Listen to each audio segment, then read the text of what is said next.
Have you ever wondered what existed before the clock starts ticking? Since childhood, you've heard about "let there be light." This phrase echoes in churches, movies, and books. But almost no one questions what came before it. An eternal silence, a divine void, or something even more enigmatic, something erased from the official creation accounts. They've hidden this from you for centuries. Concealed, edited, rewritten. What you're about to discover now may surprise you, because time, as you know it, isn't just a sequence of minutes and hours. It's a spiritual boundary, a code, a mystery hidden at the beginning of everything. The Bible says that there was evening and there was morning, the first day. But what is a day without time? Who set this rhythm? And more importantly, why was it necessary for time to begin? Something or someone activated it. And it wasn't by chance. Imagine eternity being interrupted by a snap, a command, an exact moment when everything began to be told. But told by whom? And for what? Stay with me until the end.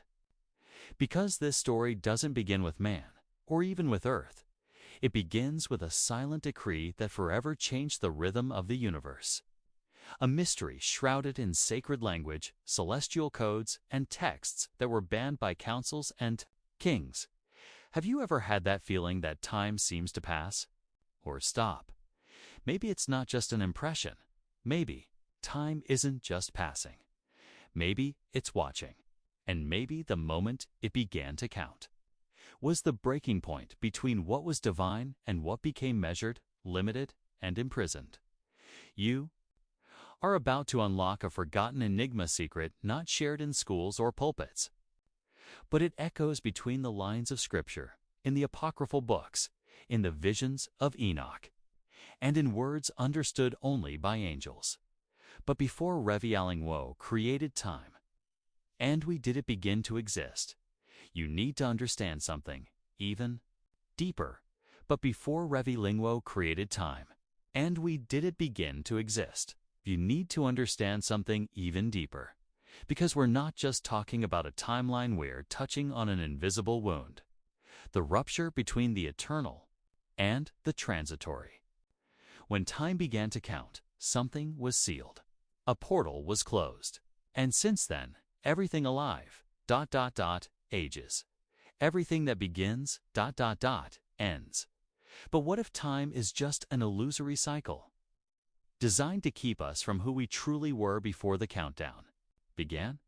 If this kind of reflection resonated with you, if at any point in your life you felt that time is more than a clock ticking away, leave a comment below with your thoughts. Sharing your insights may seem simple, but it's through these exchanges that we create a community of seekers, people who, like you, are tired of shallow answers and want to dive deeper. Like the video if this topic made you think differently.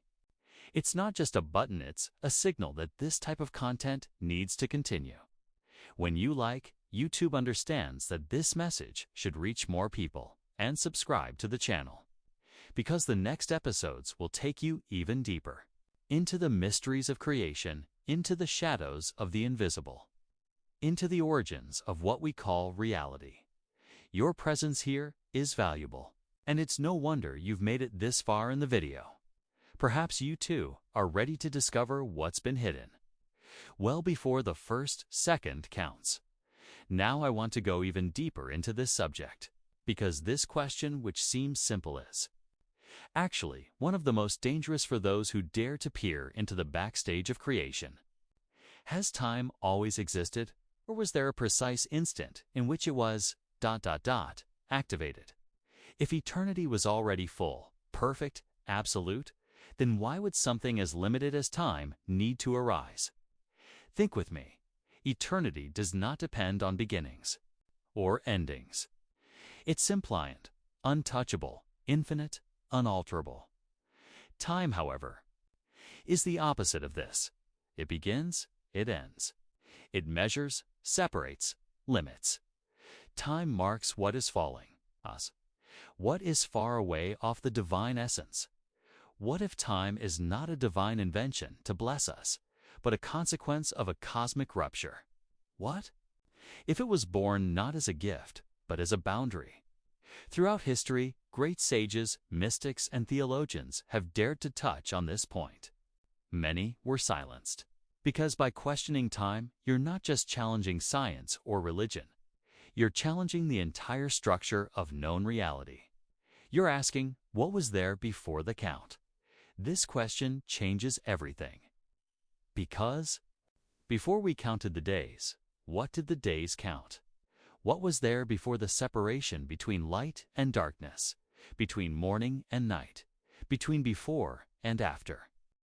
In the books of Enoch, which were banned from traditional circles for containing truths considered inconvenient, there are mentions of celestial cycles governed by spiritual entities, guardians of time, beings who measure purposes, not ours.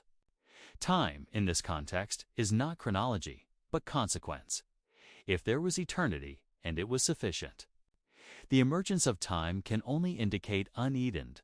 Where there is need, there is breakdown. Something was lost, something fell, okay? And time was activated as a containment mechanism. It's a temporary measure within an eternal plan. In some ancient manuscripts, time is referred to as the breath between the word and the form, a kind of interval between what is said and what is manifested, a millimeter pause where the decisions that shape destinies are hidden. This completely changes the way we see reality, because we begin to perceive time not as a flowing line, but as a mirror that reveals. A mirror where each second brings us closer to or further from our origin. And perhaps that's why so many feel like time controls them, consumes them, pushes them away from something they can't name, but feel they've lost. How many times have you felt like you were racing against something invisible? That, even in silence, time was pressing down on you. Maybe it's not just a feeling. Maybe it's programmed for this. Imagine eternity as an ocean of pure possibilities, and time as an imposed dam, channeling what was once free, transforming flow into droplets, greatness into limits. This mechanism didn't arise on a whim. It arose as a response. But answer to what? This is the question the world avoids. That's sermons. Ignore that scholars fear.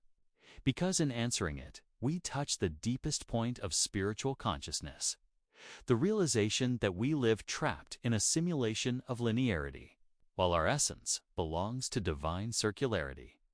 And it's at this point that the transformation begins. When you realize that time, as you know it, is just a temporary language, a code imposed on beings who have forgotten who they are, born of eternity, but accustomed to racing against the clock, you begin to understand that every decision, every instant is more than a moment. It's an echo, a subtle repetition of something that was said at the beginning, something that perhaps was never erased, just silenced. And in that silence, maybe there is still a sound waiting to be heard. Comment here. I'm on this journey too. I want to know who else feels there is something beyond what we have been taught.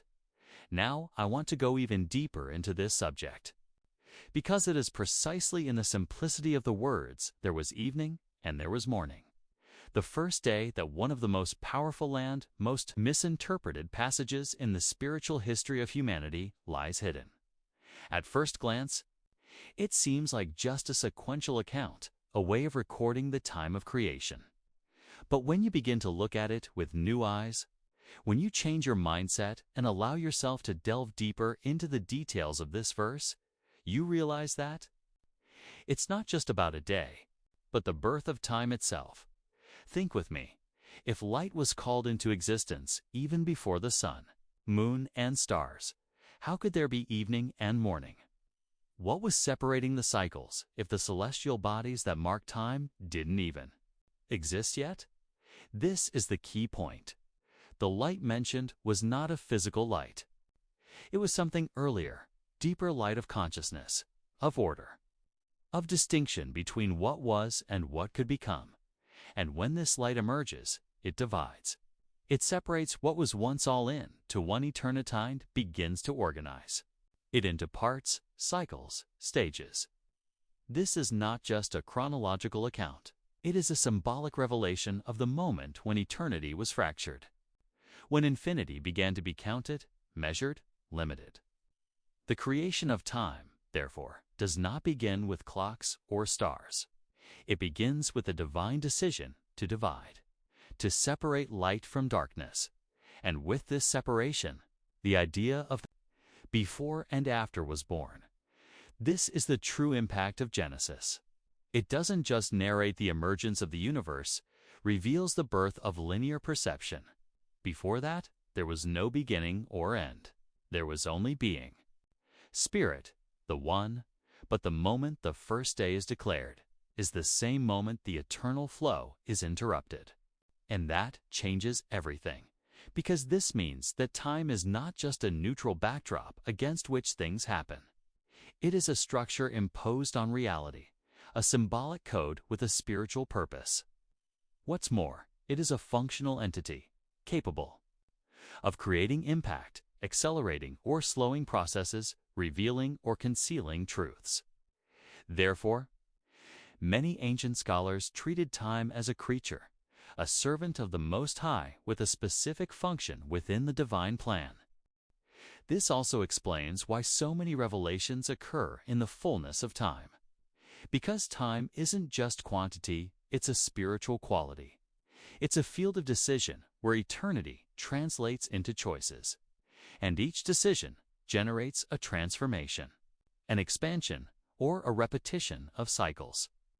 It's no coincidence that in the biblical narrative, everything is marked by cycles of 7 days, 7 years, 7 times. Time is the setting for the human journey, but it's also a hidden, silent character, with its own functions. When Genesis says there was evening and there was morning, and that was the first day, it's telling us that the awareness of separation began there. The awareness that something had a beginning and an end, and this is a watershed moment in the spiritual history of existence. Before this point, not even the notion of waiting existed. Time begins when expectation begins. When the journey begins, when something arises to be accomplished. And this has profound implications for how you view your life. Because if time is creation, not essence, then it can be redesigned, reinterpreted, experienced differently. You no longer need to be held hostage by the rush, the anxiety, the urgency imposed by a system that has forgotten its origins. You can, indeed, reclaim the perception of eternity even while living within time. This is the beginning of a hidden truth. Time only has power over you as long as you believe it to be absolute. When you understand that it was created, you begin to remember that it was created to end, that within you lies something that came before it, something that isn't measured in hours or days, but in purpose. And that's where the journey truly begins. Comment here. That makes sense to me. I want to feel who is accessing this deeper dimension of what seems to be just a day of creation. Now I want to go even deeper into this subject. Because until now, we've viewed time as a creation, a functional structure embedded in the flow of reality. But there is an even bolder and dangerously revealing vision that needs to be considered. A vision few have the courage to touch. And it begins with a simple yet transformative question. What if time is not a gift, but a prison? This idea, controversial as it may seem, is present in various Gnostic writings, occult traditions, and between the lines of texts rejected by religious councils over the centuries. According to these views, time did not emerge as a tool for progress or organization, but as a consequence of a fallow spiritual rupture that forced infinity to be contained within cycles. What if this fall wasn't just of angels? What if physical creation itself was once the effect of a distancing, a kind of cosmic exile in which matter became the prison of light? From this perspective, Time is the invisible fence that prevents an immediate return to plenitude. It is the interval between being and remembering, the symbolic wall that prevents the spirit from crossing directly to what has always been. There are ancient manuscripts that claim that the earth itself was placed within time, as if it were an isolated field, a laboratory, or even a kind of spiritual quarantine. In them, time appears as a silent guardian, controlling cycles, limiting access, restricting perception. With each reincarnation, with each generation, human consciousness attempts to expand, but always within the same counting framework. And, most shockingly, many Gnostic scholars argued that this prison was not created by God directly, but by entities that stood between creation and the Creator. They called these beings archons, controllers of the flow of time and matter, responsible for keeping the spirit distracted by the clockwork while the heart strays from its origin. This theory, of course, was vigorously opposed by official traditions. But what's most striking isn't the doctrinal clash, it's the echo of this idea across different cultures. In ancient mythologies, time was represented by hungry deities. Kronos, for example, devoured his own children, because time doesn't preserve. It consumes, it corrodes. It imposes an end on everything that is born. And if that's not a prison, then what is? Perception changes when you understand that we're not just measuring life by time. We're being shaped by it, conditioned to think that everything needs to be rushed, that there's always a deadline, a cycle, an urgency. And in this rhythm, we lose our essence. Because we weren't created to rush. We were created to exist. And perhaps this is precisely why the greatest moments of spiritual revelation, the epiphanies, the awakenings, the breakthroughs in consciousness, happen outside of chronology, in seconds that seem eternal, in instants that suspend time, because in these rare moments, the soul escapes its prison. Time, then, ceases to be the enemy when it is understood. When it is unmasked, goes from being something that controls us to something that can be deciphered, navigated, even redeemed. But this liberation begins with a simple revelation that it is not absolute, it is a system. And like every system, it has flaws. By realizing this, you don't become immune to time, but you become awake within it. You begin to make different choices. You begin to use time intentionally, not out of obligation. You begin to remember who you are. Beyond counting. Comment here, that makes sense to me. I want to know who else has felt that time sometimes. Seems more like a sell than a gift. Now I want to go even deeper into this subject. Because it is not enough to understand that time was created. We must face the question that has been hovering between the lines since the beginning. Who created time? There was a 0 point, an instant when eternity was divided. Who decided?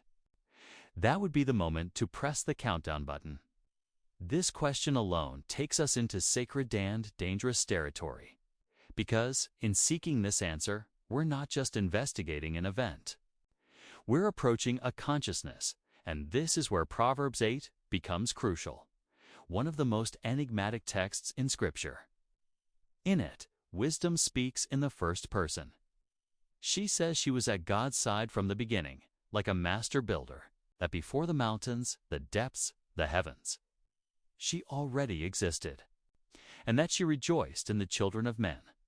This figure of wisdom, often interpreted merely as an idea or attribute, here gains an almost personal, living, conscious dimension. What if it weren't just a concept?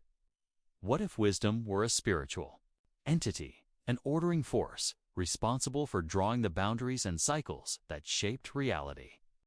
In this scenario, time would be more than a consequence, would be an intentional creation, an instrument shaped by wisdom to transform the invisible into the visible, chaos into order, the eternal into process. Because nothing can be manifested without going through the phase of waiting, preparation, and gestation. And that's what time does. It generates. It sustains an interval between the word and the flesh, between the seed and the fruit, between the promise and the fulfillment. In the same vein, the Gospel of John says, "In the beginning was the Word, and the Word was with God, and the Word was God." Here, the word logos is not just a word. It is a creative, conscious, active force. It is the channel through which everything came into existence. And if the Word brought everything into existence, it also marked the beginning of the line.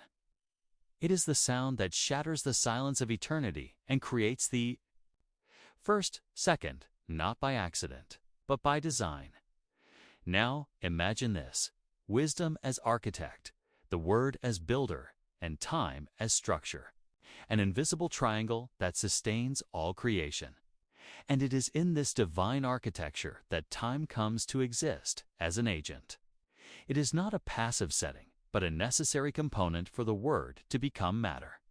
Because everything that is said requires a space-time to be heard, understood, and experienced.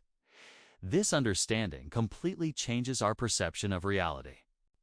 Time was not born from a mistake, nor from a failure. It was born from an intention. But the question is the original intention still in effect, or has it been diverted? Many apocryphal texts, such as Enoch, speak of a rebellion, a moment, when celestial beings violated the original order, interfering with the flow of creation. In this context, time, which was supposed to be a bridge, became a labyrinth. It still carries its divine function, but distorted. What was supposed to be a path became a prison.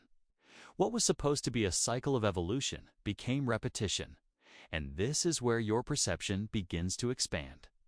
Because if wisdom was with God in the beginning, and the Word was God, then time carries within itself the codes of origin. It is not your enemy. It is your mirror. But only if you learn to read it with the eyes of revelation. Most people experience time as if it were an hourglass falling, slipping, being consumed. But those who awaken begin to walk through it as if reading a map. Each phase, each season, each pause has a purpose. And the key lies in how you choose to live this interval between what has been said about you and what is yet to manifest. This is why wisdom says, "Blessed is the man who hears me. For whoever finds me, finds life." Finding wisdom is rediscovering the original rhythm of time. It is escaping the anxiety imposed by external counting and returning to listening to the divine pulse that has always guided the journey from within. Comment here: I'm on this journey too. I want to feel. Who is realizing that time was never just a number, but a spiritual code waiting to be deciphered? Now I want to go even deeper into this subject.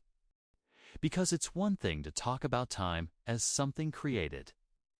It's another to realize that it has become a controlled, measured, monitored, and that since the beginning there have been entities specifically designated for this. This is already evident in texts that were left aside, purposefully forgotten, or forcibly banned. Texts like Book of Enoch, the Book of Jubilees, where time is not just a backdrop, but a protagonist, where cycles are not just countdowns, but hidden spiritual commands. No Book of Enoch, there is a direct reference to the angels who kept the records of heaven. Chronicler angels who recorded every second of the movement of the stars, of human life, of spiritual decisions. Not because God needed this information, but because time began to play the role of witness. Nothing was lost anymore. Everything was marked, timed, written down. And this carries a profound revelation. Time not only began to exist, it began to be accountable. Now think about the impact of this. When something needs to be recorded, it's because there's an expectation of judgment, of future evaluation. Time then becomes a kind of silent tribunal, and the angels, who previously only praised, began to watch. Heaven ceased to be just song and became observation. as if creation had been put to the test. In a process, the Book of Jubilees further deepens this structure. In it, time is divided into perfect blocks of 49 years, the so-called Jubilees. Each cycle carries a spiritual meaning. Each Jubilee represents the closing of a chapter, a renewal of the contract between heaven and earth. And this was no random count.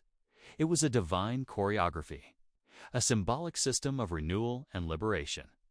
But this reckoning was not universal. It was revealed only to a select few. To men like Enoch, who was taken, so the story goes, beyond human time to peer behind the scenes of creation. And there he saw the celestial clocks, the circles of the constellations, the guardians of the seasons, the portals that only open. At specific times, revelations so profound they were considered too dangerous for ordinary people, because if you understand when ending must happen, you understand too because it hasn't happened yet. You access the sacred rhythm of things. And those who access this rhythm don't despair over life's apparent delay, because they know that everything moves within a broader plan. A clock that doesn't follow human time, but spiritual time. And if the angels recorded every second, it's because every second had weight. Every second carried possibility, choice, revelation. Nothing was disposable, nothing was banal. This realization changes your mindset, because you stop seeing the days as repetitions and start seeing each instant as code, and each cycle as a portal. There are passages in Enoch that speak of the time allotted to the righteous, and the time reserved for those who are. This reveals that time does indeed have spiritual layers. It can be an ally or an obstacle. It can be a mirror or a veil. It can speed up or slow down, depending on the awareness with which you navigate it.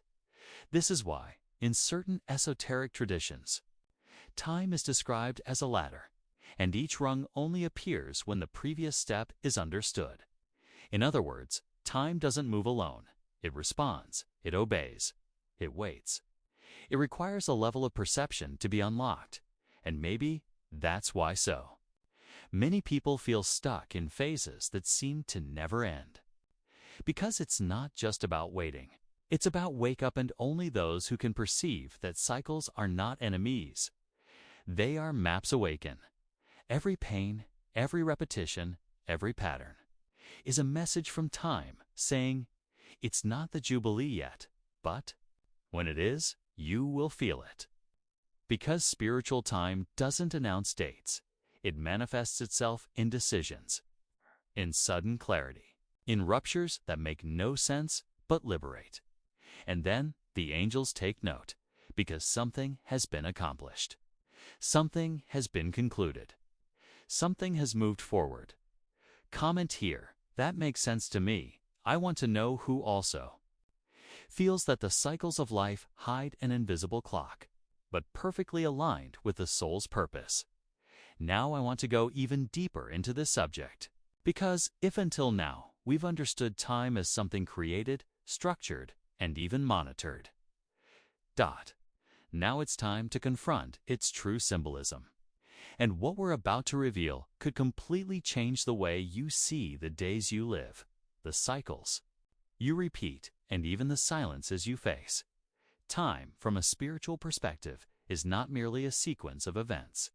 It is a limit. It's an artificial space between humanity and eternity, a field where separation manifests itself.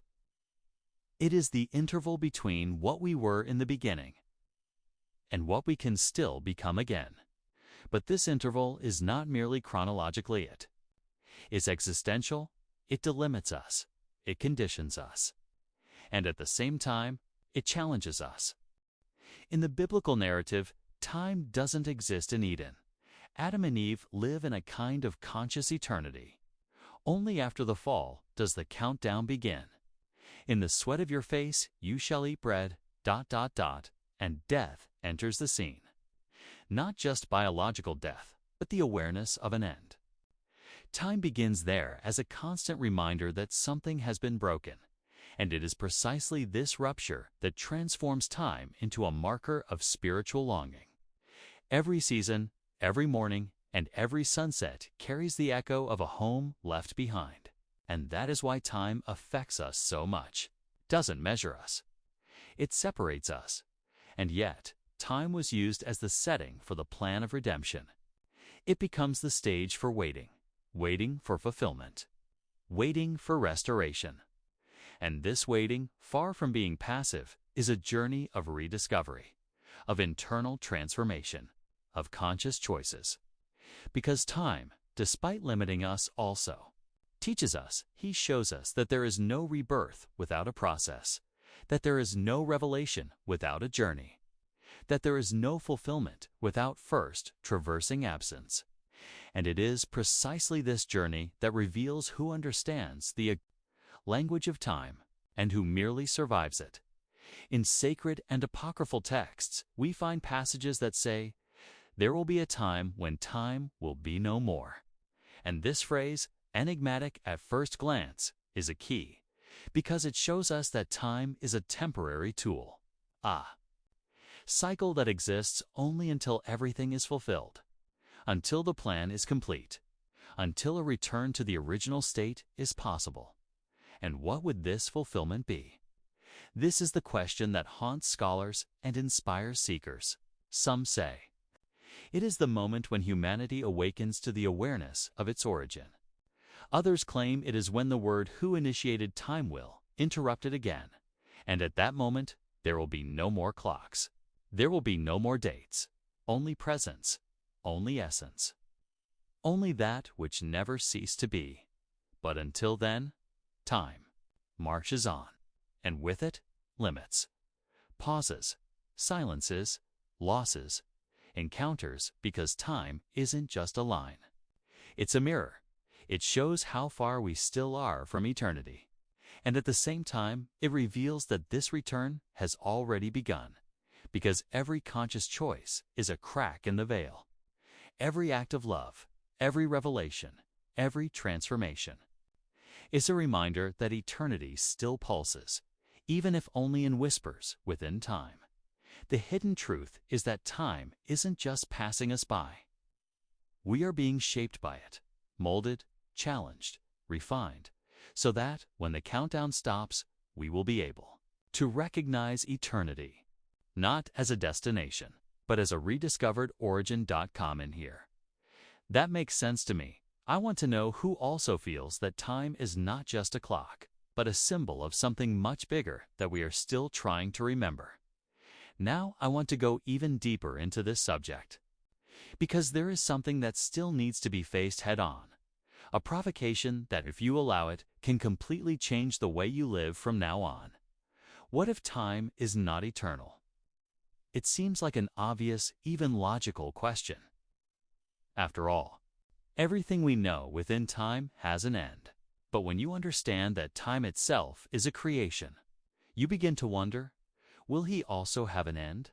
And if so, what comes next? Or rather, what returns?